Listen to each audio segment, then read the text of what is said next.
Ah, you would be surprised what happens as even a measure of this takes place in consciousness. When that much of the human mind begins to disappear from you, that you are constantly looking out and enjoying the is, and not judging by appearances.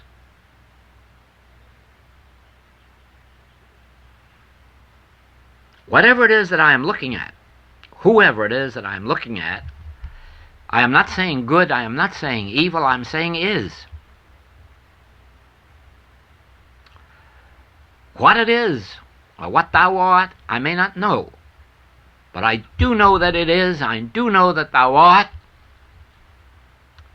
and then I will let the Father, spiritual discernment, reveal to me who thou art, and in the end it will say, knowest thou not this is my beloved Son? But it will not only say that of Jesus the Christ. It will say that of the true identity of every individual, and of a partially attained Son of God in every seeker, who is really seeking and knowing what they're seeking. Now, the student does not know what they're seeking, and they have no way of knowing. And if they read it in a book, they wouldn't recognize it. It would not make sense to them. Not a bit of it. Only the teacher, who, and the student, of course, who is on the path, even though they have not yet attained, they do recognize, yes, that's what I'm seeking. Now I know how much further I have to go. No wonder Paul said, I have not fully attained. But at least I do know that, as far as I am concerned, I must relinquish this belief in two powers, just as I must relinquish that there is a good and an evil anything. So I must relinquish that there is a good power and an evil power, or else I will be making the lifelong mistake of the churches. I will be seeking a God power to do something to evil. And they have never succeeded, because there is no God power to do anything to evil. In the presence of God power, there is no evil.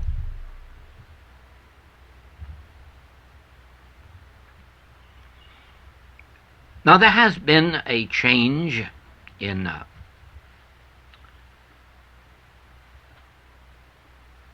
language in these last few weeks in the message of the infinite way,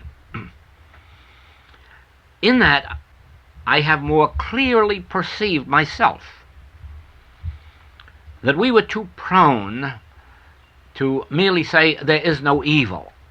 There is no sin, there is no death, there is no lack, there is no power in evil, when, as a matter of fact, this was only a half a truth. As long as we are in the three-dimensional mind, the human mind, there is lots of good and lots of evil. Just as there is light in the daytime and darkness at night. It is only in the presence of illumined consciousness that evil isn't evil. You cannot rightly say that disease has no power, but you can say that in the presence of the Christ consciousness, disease has no power. You cannot say that sin or false appetite has no power when the whole world is suffering from them. But you can say that in the presence of illumined consciousness,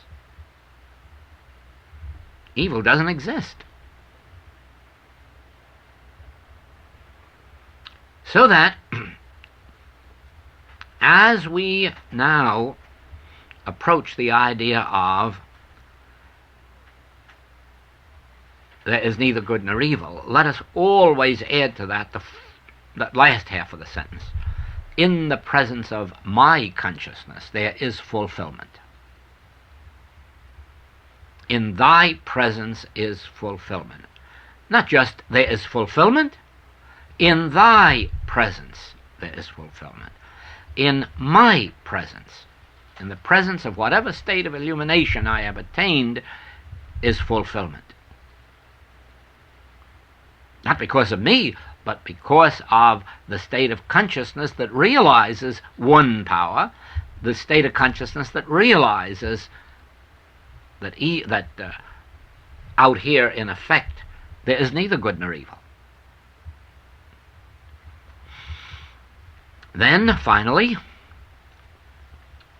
we come to the last stand of the human mind.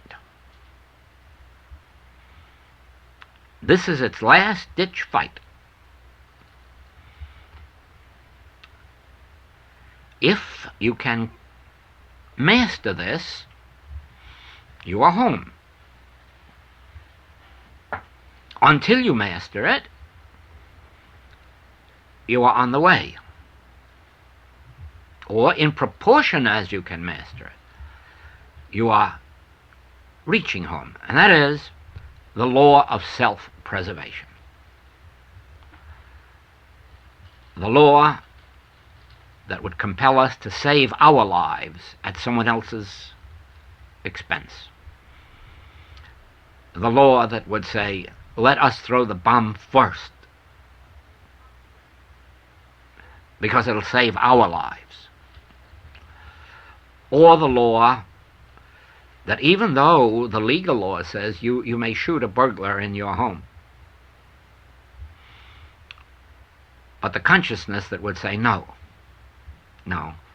First place, I'm not holding that individual's life as less valuable than my property. And I'm not even holding it as even less valuable than mine. Because